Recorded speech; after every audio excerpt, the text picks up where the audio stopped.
Welcome to perfect classes. आज हम लोग हिंदी में एक नया विषय संधि के बारे में बात करेंगे और इसके बारे में मैं आपको पूरी तरह से समझाने की कोशिश करूंगी।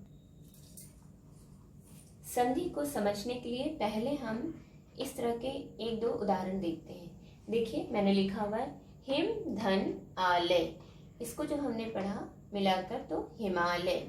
यथा धन अर्थ, इसको हमने जब पढ़ा तो हमने क्या पढ़ा? यथार्थ। यहाँ पर ये चीज ध्यान देने वाली है कि प्रथम शब्द की अंतिम ध्वनि और दूसरे शब्द की प्रथम ध्वनि एक दूसरे के ऊपर अपना प्रभाव डालती है और इस प्रक्रिया को ही हम क्या कहते हैं? संधि। संधि संस्कृत भाषा का एक शब्द होता है जिसका अर्थ होता है मेल या जोड़, यानी दो ध्वनियों के परस्पर मेल से जो विकार या परिवर्तन होता है उसे हम संधि कहते हैं। संधि के भेद। संधि हमारी तीन प्रकार की होती है: स्वर संधि, व्यंजन संधि और विसर्ग संधि। सबसे पहले हम स्वर संधि के बारे में पढ़ेंगे। स्वर संधि जब दो स्वरों के आपस में मेल से जो विकार उत्पन्न होता है या जो परिवर्तन होता है उसे हम कहते हैं स्वर संधि। इसी के आधार पर स्वर संधि जो हमारी होती है वो 5 प्रकार की होती है: दीर्घ संधि, गुण संधि, वृद्धि संधि, यड़ संधि और अयादि संधि। तो एक के बाद एक हम इन सारे प्रकार के बारे में पढ़ेंगे। तो सबसे पहले हम पढ़ेंगे दीर्घ संधि क्या होती है। दीर्घ संधि जब किसी ह्रस्व या दीर्घ स्वर के बाद उसी स्वर का ह्रस्व या दीर्घ रूप आता है तो दोनों मिलकर दीर्घ हो जाते हैं, इसे हम दीर्घ संधि कहते हैं। इसका अर्थ ये होता है कि जब किसी भी ह्रस्व या दीर्घ स्वर के बाद उसी स्वर का ह्रस्व या दीर्घ रूप आता है तो दोनों मिलकर के दीर्घ हो जाते हैं, मतलब ह्रस्व वहां पर नहीं रह जाता है। तो ऐसी संधि हमारी क्या होती है? दीर्घ संधि कहलाती है। तो सबसे पहले हम लेते हैं आ धन आ। आ जो है हमारा ये ह्रस्व स्वर है, ये भी ह्रस्व स्वर है, लेकिन दोनों का जब मेल हुआ, दोनों की जब संधि हुई तो ये किसमें परिवर्तित हो गया? दीर्घ आ में। एक एग्जाम्पल के थ्रू समझते हैं। राम धन अवतार। अब आप देखिए माँ के साथ भी ह्रस्व आ रहा है और यहाँ पर ह्रस्व आ ही है, लेकिन ये माँ और ये आ मिलकर के क्या हो गए? यहाँ पर बड़े आ में या दीर्घ आ में परिवर्तित हो गए। तो अब हम इसको क्या बोलेंगे? रामावतार। इसके बाद जब ह्रस्व आ है और दीर्घ आ है, ये दोनों आपस में मिलते हैं तो भी क्या हो जाएगा? ये दीर्घ आ में परिवर्तित हो जाएगा। एग्जाम्पल देखिए, पुस्तक धन आलय।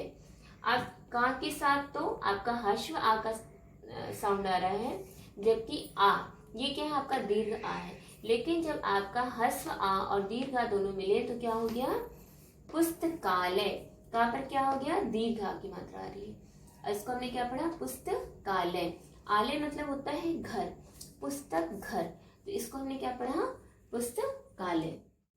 दीर्घ संधि में यदि ये स्थिति है कि पहले हमारा दीर्घ आ हो फिर हमारा ह्रस्व आ हो तो भी दोनों मिलकर के दीर्घ आ में ही परिवर्तित होते हैं। जैसे सीमा धन अंत। अब यहाँ पर पहले दीर्घ आ है फिर यहाँ पर ह्रस्व आ है, लेकिन दोनों मिलकर के क्या बन गए? सीमांत, यानी ये हमारा दीर्घ आ में परिवर्तित हो गया। और यदि आपकी ये स्थिति हो कि ये भी दीर्घ आ हो ये भी दीर्घ आ हो, दोनों दीर्घ आ मिलकर के भी क्या बनाएंगे? दीर्घ आ ही। तो इसके लिए भी हमने लिया महाधन आशय।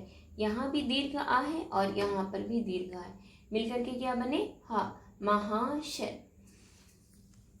इसी तरह से अभी तक हमने आ स्वर के ह्रस्व और दीर्घ स्वर को लेकर के आपको संधि के बारे में बताया। अब हम ई के ह्रस्व और दीर्घ स्वर को लेकर के बताएंगे। तो यदि हमारा ई का भी ह्रस्व स्वर हो और ये भी हमारा ह्रस्व स्वर हो, दोनों मिलकर के क्या बनाएंगे? दीर्घ ई बनाएंगे। कवि धन इंद्र। यहाँ पर भी हमारा ह्रस्व ई है और यहाँ पर भी ह्रस्व ई है, दोनों ने मिलकर क्या बनाया? कविंद्र। यहाँ पर वहां पर हमारी बड़ी ई की मात्रा लग गई। जो दूसरी स्थिति है इसमें ह्रस्व ई का जब दीर्घ ई के साथ मेल होता है तो वो परिवर्तित होती है आपकी दीर्घ ई में। जैसे गिरी धन ईश, ये आपका हश्व ई है और ये आपकी दीर्घ ई है, लेकिन जब इन दोनों का आपस में मेल हुआ तो क्या हुआ, बड़ी ई में परिवर्तित हुई, गिरीश। और तीसरी स्थिति में यदि आपकी ये दोनों ही, पहली वाली आपकी दीर्घ ई हो और दूसरी आपकी हश्व ई हो, तो इन दोनों का जब मेल होगा तो वो आपकी दीर्घ ई में परिवर्तित हो जाएगी। जैसे नारी धन इच्छा, ये आपका पहला शब्द का दीर्घ ई है और जबकि दूसरे शब्द की जो प्रथम ध्वनि है वो क्या है, आपकी हश्व ई है, लेकिन दोनों मिलकर के क्या हो गई, दीर्घ ई, नारीक्षा। इसी तरह जो अंतिम स्थिति होती है वो होती है जब दीर्घ ई और दीर्घ ई का आपस में मेल होता है तो वो आपकी दीर्घ ई में परिवर्तित हो जाती है। रजनी धन ईश्वर, ये भी आपकी दीर्घ ई है और ये भी आपकी दीर्घ ई है, दोनों मिलकर के दीर्घ ई में परिवर्तित हुई और हमने इसको क्या पढ़ा, रजनीश्वर। तीसरा स्वर है हमारा ऊ। ऊ में भी हम प्रथम स्थिति लेते हैं, जब हमारा हश्व ऊ का हश्व ऊ के साथ मेल होता है तो दीर्घ ऊ में ये परिवर्तित हो जाता है। जैसे भानुधन उदय, इसको क्या पढ़ेंगे हम, भानुदय।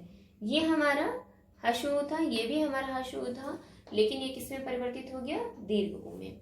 दूसरी जो स्थिति होती है बिल्कुल वैसे ही, हश्व ऊ और दीर्घ ऊ जब आपस में मिलते हैं तो ये दीर्घ ऊ में परिवर्तित होता है। जैसे लघु धन ऊर्जा, ये हमारा हश्व ऊ है और ये हमारा दीर्घ ऊ है, लेकिन जब ये मिले तो किस में परिवर्तित हो गए, दीर्घ ऊ में, लघुर्जा। तीसरी स्थिति में जब हमारा दीर्घ ऊ पहले हो और हश्व ऊ बाद में हो तब भी दोनों का मेल होगा तो ये दीर्घ ऊ में परिवर्तित हो जाएगा। जैसे वधु धन उत्सव, ये हमारा दीर्घ ऊ है और ये हमारा हश्व ऊ है, ये जब दोनों का मेल हुआ तो ये क्या बन गए, दीर्घ ऊ में, और हमने इसको क्या पढ़ा, वधुत्सव। चौथी स्थिति जो होती है इसमें दीर्घ ऊ और दीर्घ ऊ का आपस में जब मेल होता है तब भी ये दीर्घ ऊ में ही परिवर्तित होता है।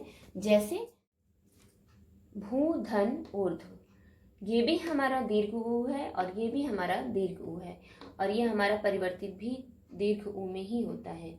भूधन ऊर्ध्व, भूधर्व। हमारी गुण संधि जो है वो स्वर संधि का ही दूसरा भेद है। गुण संधि में आ और आ के बाद यानी हश्व आ के या दीर्घ आ के बाद ई ऊ या ए ऐसा कोई भी स्वर पड़ता है तो ये दोनों स्वर मिलकर के एक तीसरे स्वर में परिवर्तित हो जाते हैं। इसकी कुछ स्थितियां होती हैं, इनको हम कुछ उदाहरण के साथ समझते हैं। जैसे सबसे पहले जो हमारी स्थिति है वो है जब हमारा हश्व और दीर्घ आ के बाद हश्व या दीर्घ ई आती है तो ये दोनों स्वर मिलकर के हमारे ए में चेंज हो जाते हैं। सबसे पहले हमारा आ के बाद यानी हश्व आ के बाद जब हमारी हश्व ई आती है तो ये ए में परिवर्तित होती है।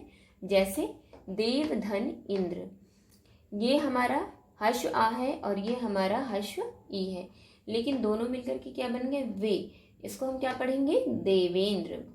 दूसरी परिस्थिति जो है हमारी आ धन ई, ये भी हमारा किस में बदल गया, ए में। राम धन ईश्वर, ये हमारा हश्व आ है और जबकि ये हमारी क्या है, दीर्घ ई है, लेकिन तब भी मिलकर के क्या बनेंगे, ए में। तो राम धन ईश्वर को क्या पढ़ेंगे हम, रामेश। तीसरी स्थिति है हमारी दीर्घ आ के बाद हश्व ई का आना और तब भी ये किस में परिवर्तित हुआ, ए में। राजा धन इंद्र, राजेंद्र।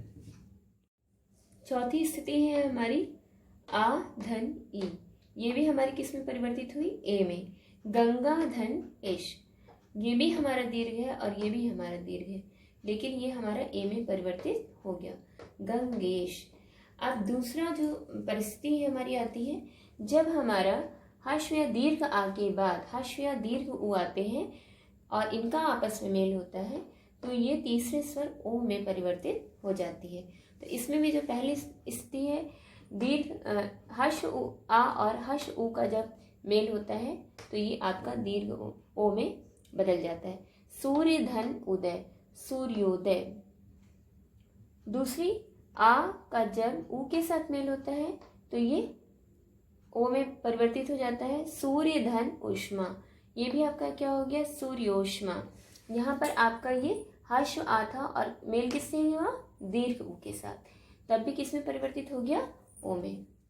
तीसरी स्थिति है हमारी, जब दीर्घ आ हर्ष उ के साथ मिलता है तब भी हमारा ये ओ में परिवर्तित होता है, जैसे महाधन उदय, महोदय। चौथी स्थिति भी हमारी दीर्घ आ जब हमारा दीर्घ उ के साथ मिलता है तो ये ओ में ही परिवर्तित होता है, यमुना धन उर्मी, यमनोर्मी।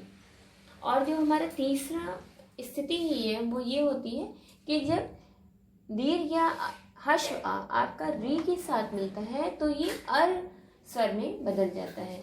जैसे पहला हम लेते हैं, जब हमारा हर्ष आ री के साथ मिलता है तो अर में परिवर्तित होता है। देव धन ऋषि, इसको हम क्या पढ़ेंगे, देवर्षि। देखिए जब हम इसको उच्चारण कर रहे हैं तो हमारे उच्चारण में बीच में क्या आ रहा है, अर वर्ग। इसी तरह जब हमारा दीर्घ आ री के साथ मिला तो भी अर ही का उच्चारण आएगा, महाधन ऋषि। तो ये हम इसको क्या पढ़ेंगे, महर्षि। वृद्धि संधि में जब हमारा हर्ष या दीर्घ आ के बाद ए या ए आता है तो वो ए में परिवर्तित हो जाता है, या हर्ष या दीर्घ आ के बाद ओ या औ होता है तो ये भी हमारा औ में परिवर्तित हो जाता है। ऐसी संधि को हम वृद्धि संधि कहते हैं। वृद्धि मतलब होता है बढ़ना, इसमें हमेशा हमारा क्या होता है, बढ़ जाता है या बड़ा रूप ही उसका आगे आता है। सबसे पहले एक इस केस में हम देखते हैं, हर्ष आ के साथ जब ए हमारा जुड़ा तो क्या हो गया, ए। लोक धन ऐषणा, ये किस में परिवर्तित हो गया, लोक ऐषणा। हर्ष आ के बाद ए आता है तो भी हमारा किस में परिवर्तित हुआ, ए में। मत धन ए के, मतैक के। इसी तरह आ धन ए में परिवर्तित हुआ, सदा धन ए, ये इसको क्या हम उच्चारण करेंगे, सदैव। आ धन ए, ये भी किस में परिवर्तित हुआ, ए में। महाधन ऐश्वर्य, महेश्वर्य। वृद्धि संधि में जो दूसरी स्थिति हमारी वो आ या आ के बाद ओ या औ का आना, वो किस में परिवर्तित होता है, औ में। तो सबसे पहले आ धन ओ किस में बदला हमारा, औ में। जल धन ओद, क्या पढ़ेंगे हम इसको, जलौद। दूसरी आ धन औ, ये भी किस में परिवर्तित हुआ, औ में। वन धन औषधि, इसको क्या पढ़ा हमने, वनौषधि। तीसरी में आ धन ओ, औ में परिवर्तित हुआ, जैसे गंगा धन औध, इसे हम क्या पढ़ेंगे, गंगौध। चौथा आ धन औ, ये भी किस में परिवर्तित हुआ, औ में।